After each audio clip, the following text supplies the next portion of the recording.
Welcome to another episode, actually a special episode of Mai Tais at Sunset. It's Black Friday. Guess what? Thanksgiving's over. It's time to get up and return everything and go get those specials. What do you think? I love it. Aloha, I'm Mai, and that is hilarious. Yes, let's go. I wish I could just go shopping. I'm probably super busy this weekend because I always am. But I do a lot of shopping online, and there are actually a few things that I actually have been waiting to get specifically for the Black Friday sales. Okay, what are those? What? Give us an example of what's on my shopping list for Black Friday. Okay, well, first I'm going to send an intention that we are going to share a lot of positivity, have a lot of laughs, and everybody just has a great time listening to us. My things on my list, I want to get my mother the DNA tests, one of the Ancestry ones or one of the other ones that are out there. 23andMe? Yeah, I think that one. So I know that one's a Black Friday deal. I want to get her that. I think she's the only, I tested my dad already, but I kind of like to get him on a different one, you know?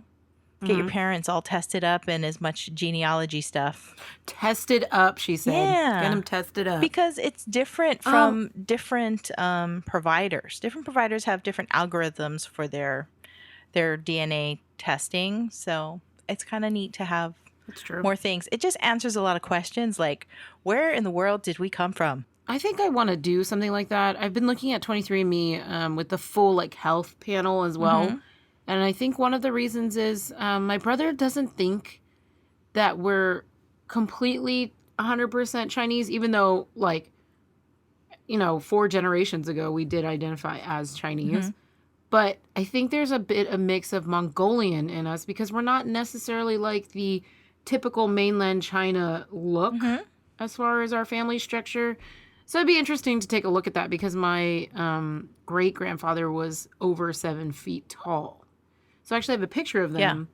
Yeah. And my grandfather, he's standing up. He's the middle. No, he's the youngest.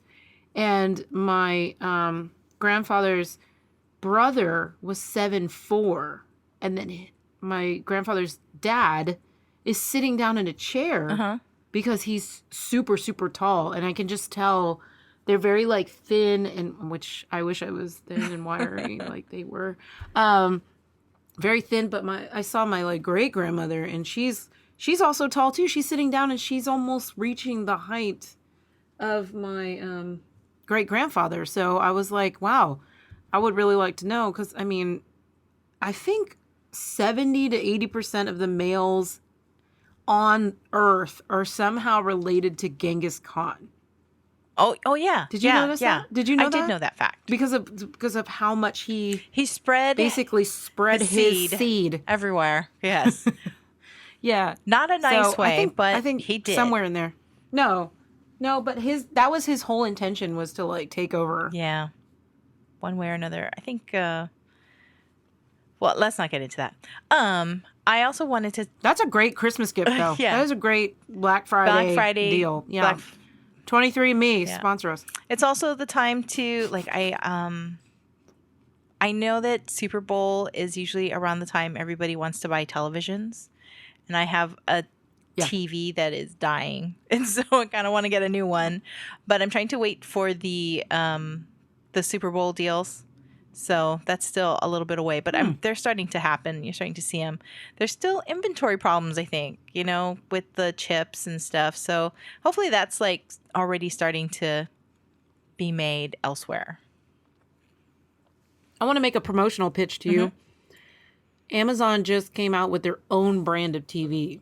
So it's completely already built in with Fire TV, and it has all the things with Alexa and everything.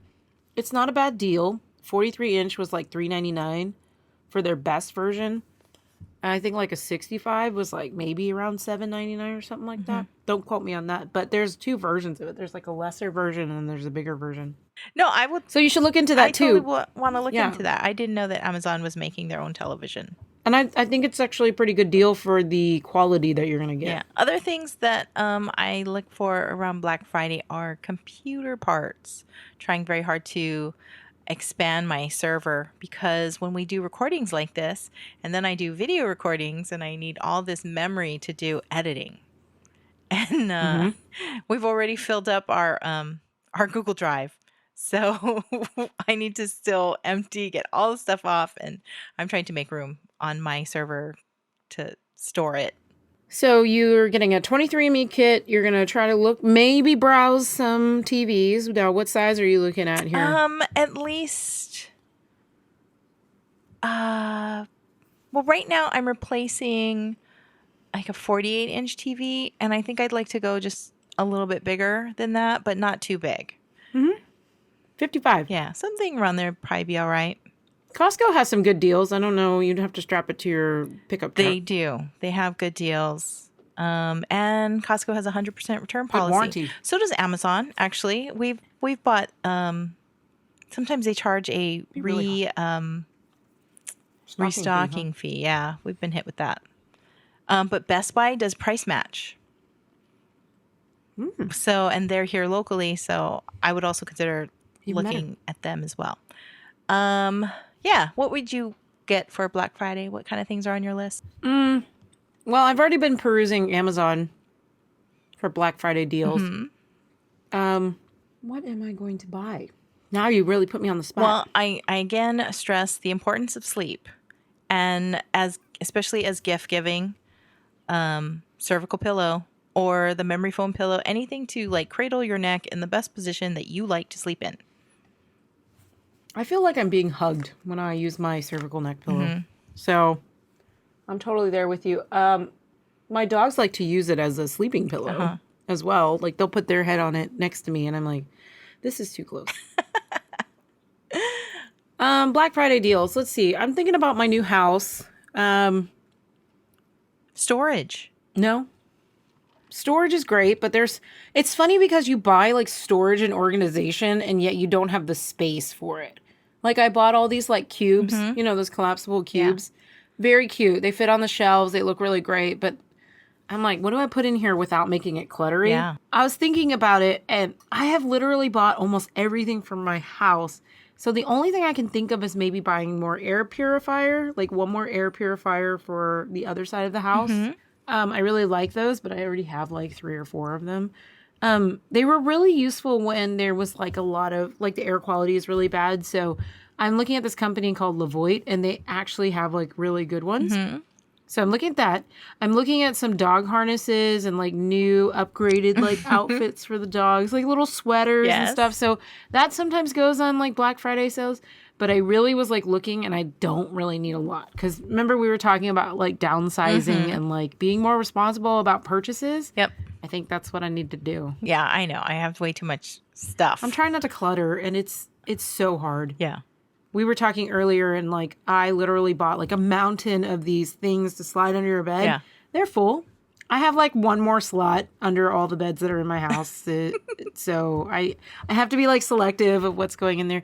And it's funny because one closet is full of like survival gear, army gear, and like it's just to the top, like filled with backpacks and bags. And I was like, why do I have like 15 duffel bags? Like I need to calm down. Now your brother does have storage unit.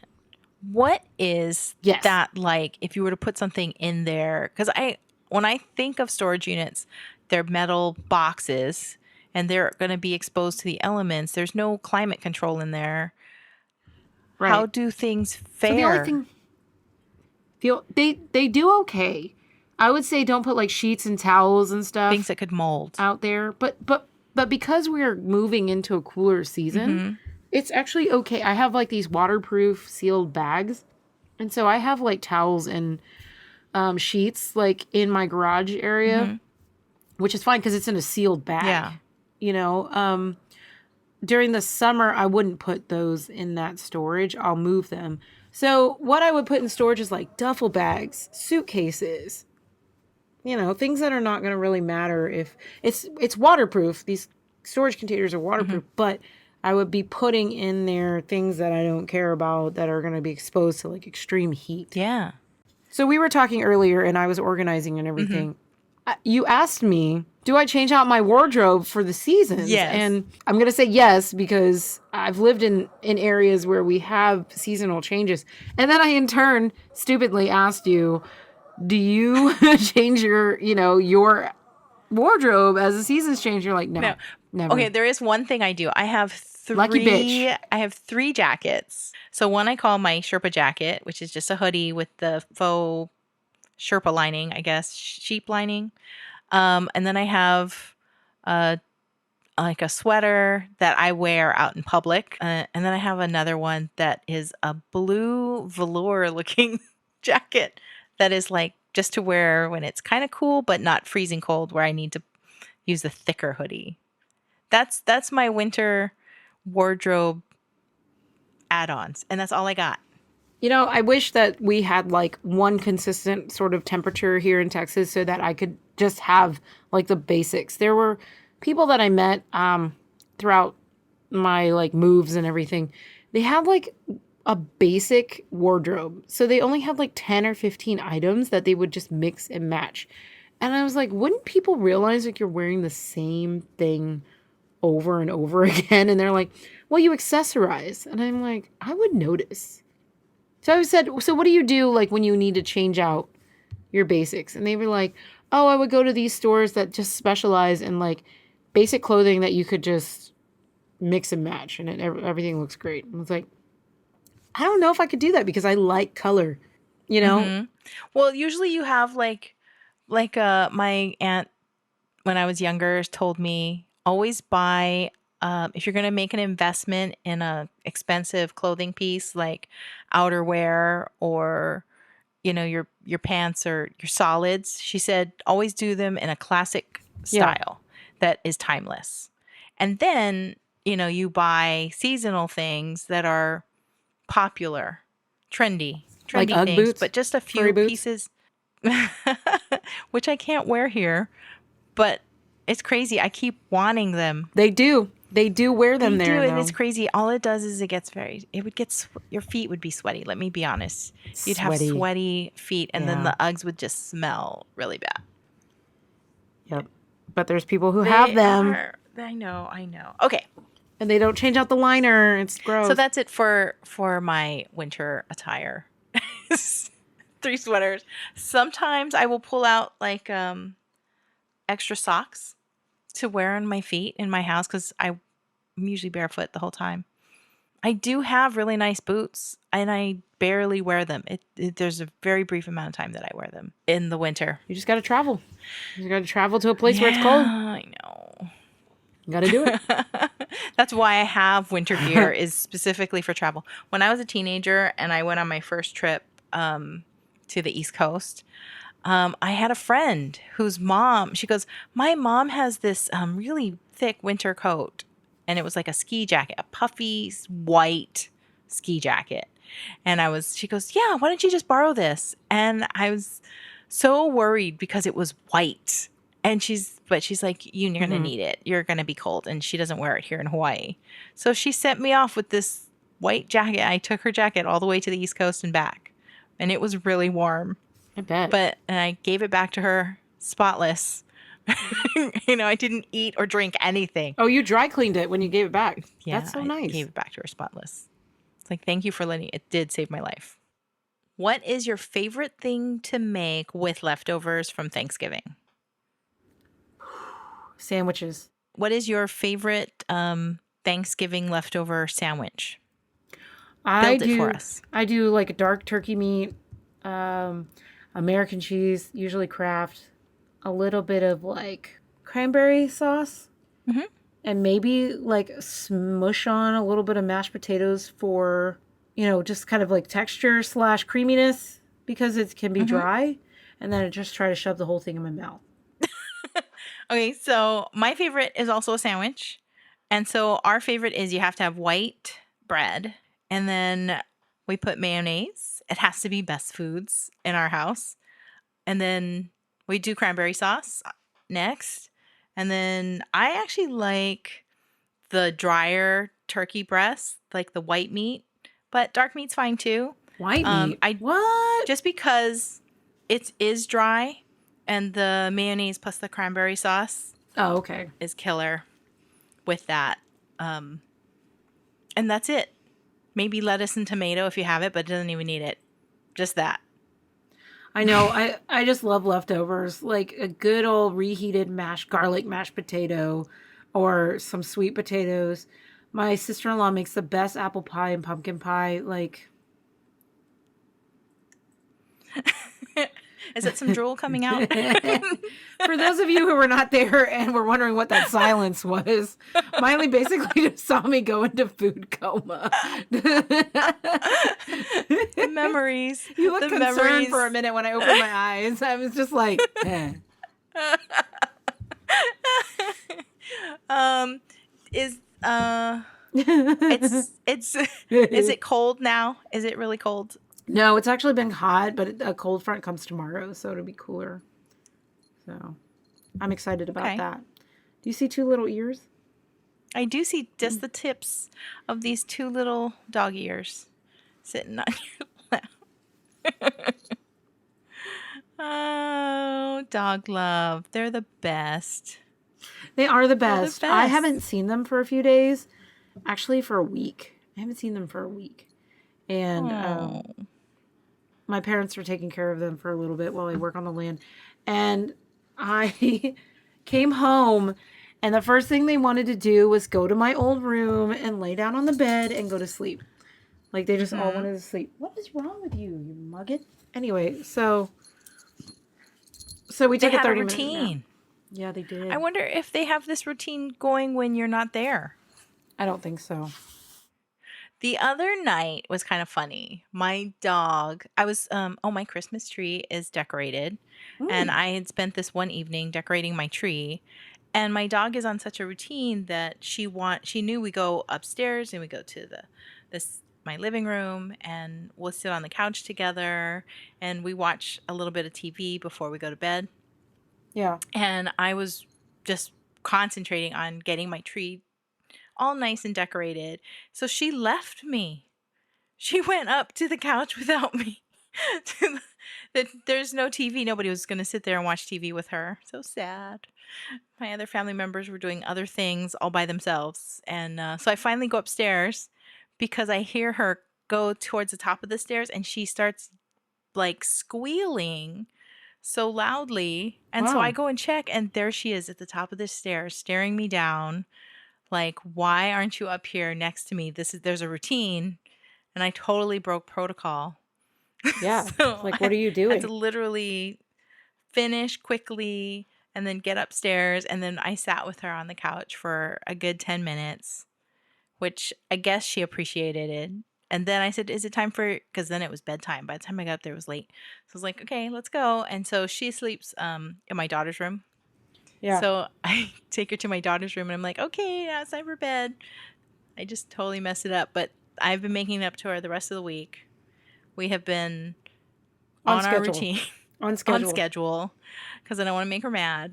She's in her golden years. My bossy little dog. Yeah, Sky has been living out on the land full time. She still won't use that doghouse that I built, that I showed you. Mm-hmm. And yeah, it's a cute, like, Snoopy doghouse. It's fantastic, and I don't understand why she won't use it, but... Have you put treats in it to lure her in there? I put her, like, baby... We call it her baby, because it's her little stuffed animal that she grew up with. I put that in there. I put treats, a comfy rug, a bed, everything in there, and she still won't sleep in there. And so the other day, I came home, and I was sitting there, and I was like, where is Sky? And so I walked up on my house, and I have this, like, plank board in front because it's very muddy right now. I had a plank board sitting there, and I was like, Sky. And, like, I saw her, and she was just sprawled out. She wasn't responding, and I didn't really see her breathing. And so I was like, Sky, come on, Sky. And she, like, didn't wake up. And I was like, oh, my God, my dog is dead on my front porch. Like, great. Like, what a great mom I've been. Finally, I was like, Sky, like that. And she woke up and was so confused. She was, like, dead asleep. Like, whoa. Like, on nothing. The plank? On the plank. Like, just dead asleep, no expression. Didn't wake up for anything. Like, yelling, screaming at her. Nothing. And I was like, what is wrong with you, Dodo Brain? She gets up. She does her, like, her yoga stretches. Mm-hmm. She saunters over and is still half asleep. And I'm like, because I think what it is she doesn't sleep at night. Yeah. She sleeps during the day. Yeah, because she's Yeah. protecting the... She roams that land. My cameras go off. My sensor cameras, they go off all the time. Because she's just walking around the whole land, like the perimeter. It's pretty funny. Wow. She's doing her job.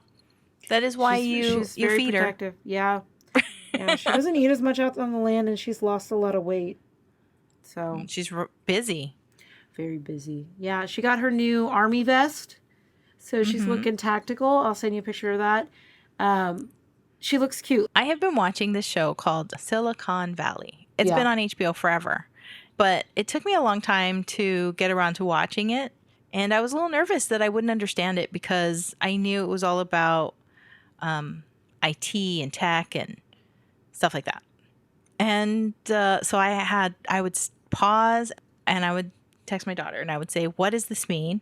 Is it real? And so she would have to come down, watch it with me, and she'd go, yep, all that's real. It's not made up.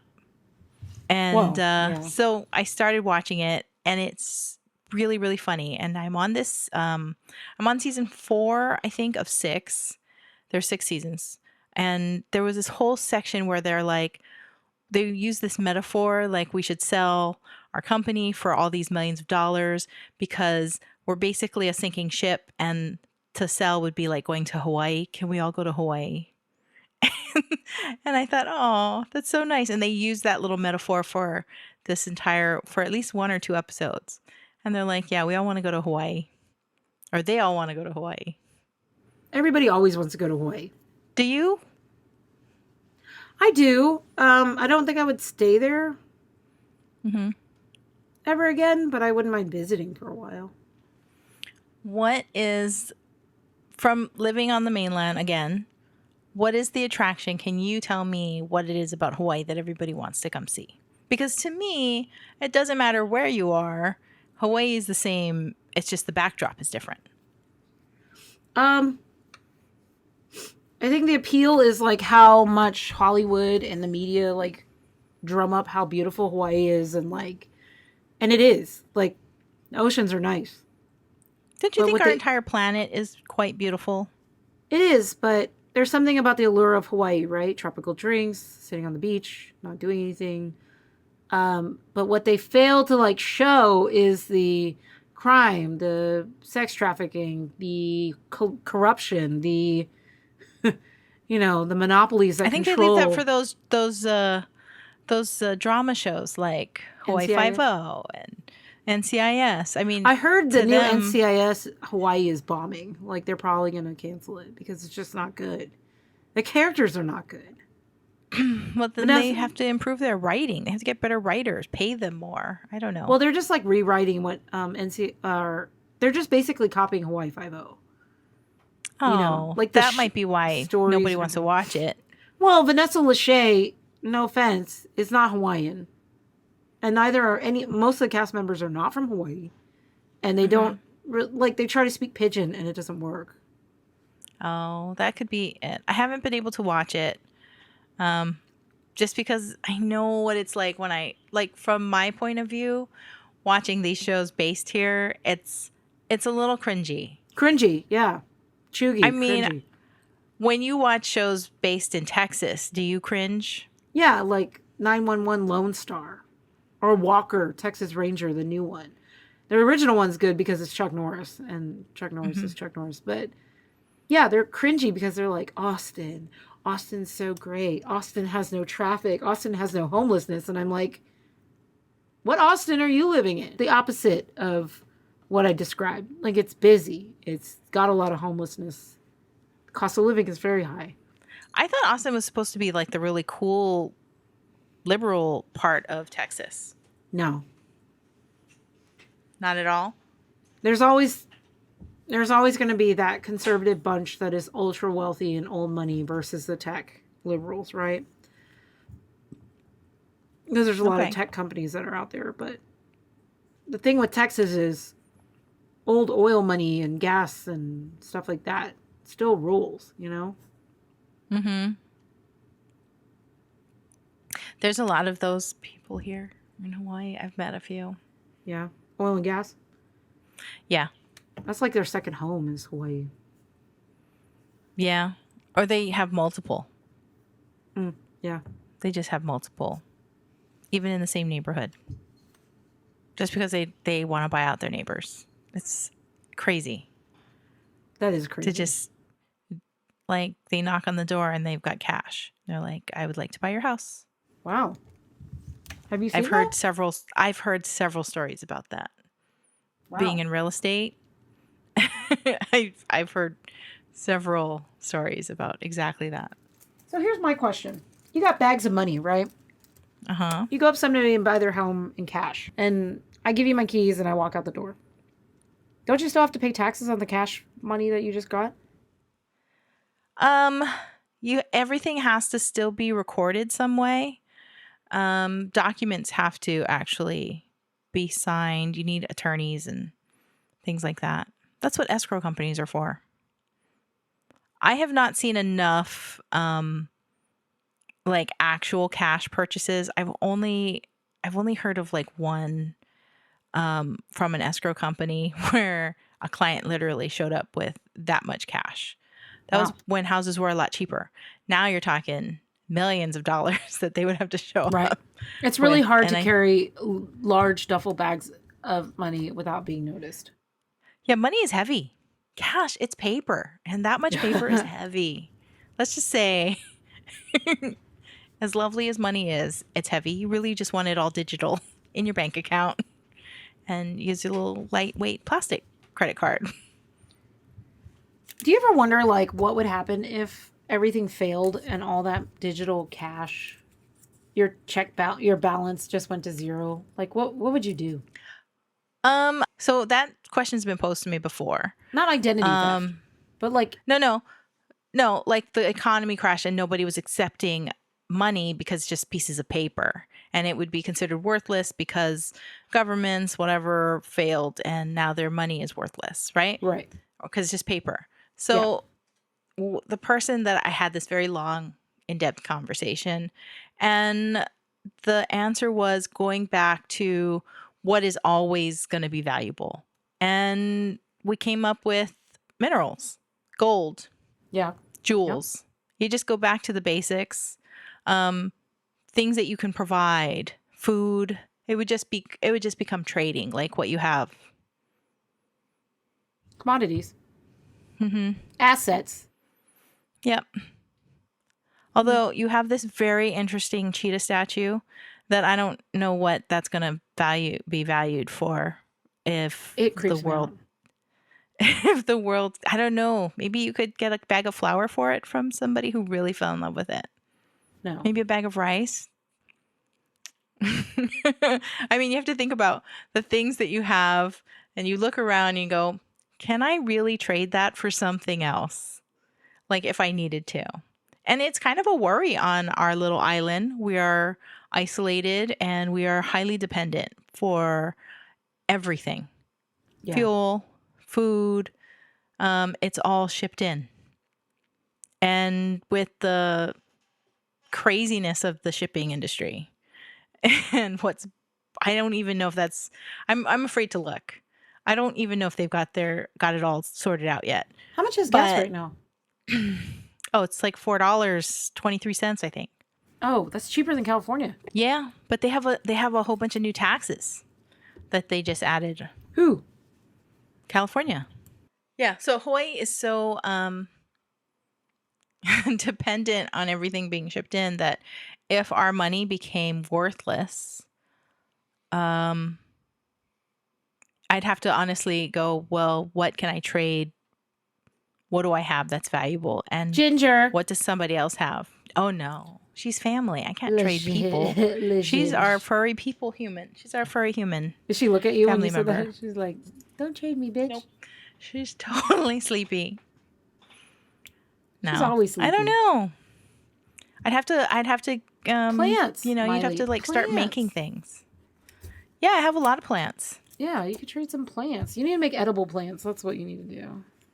Edible plants.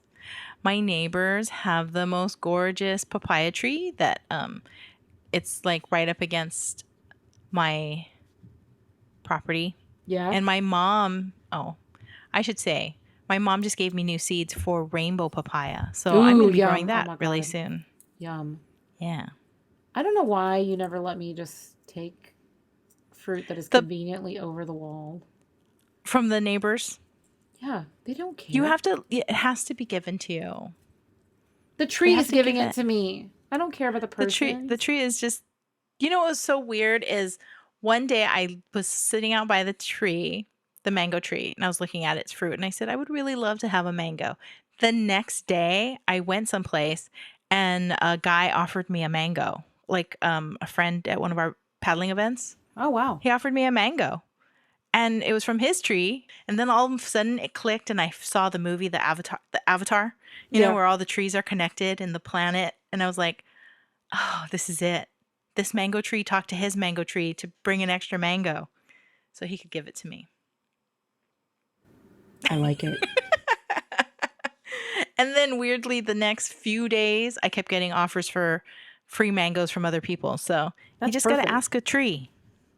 That's what I was doing. I was like, can I have a mango, please? You look so good.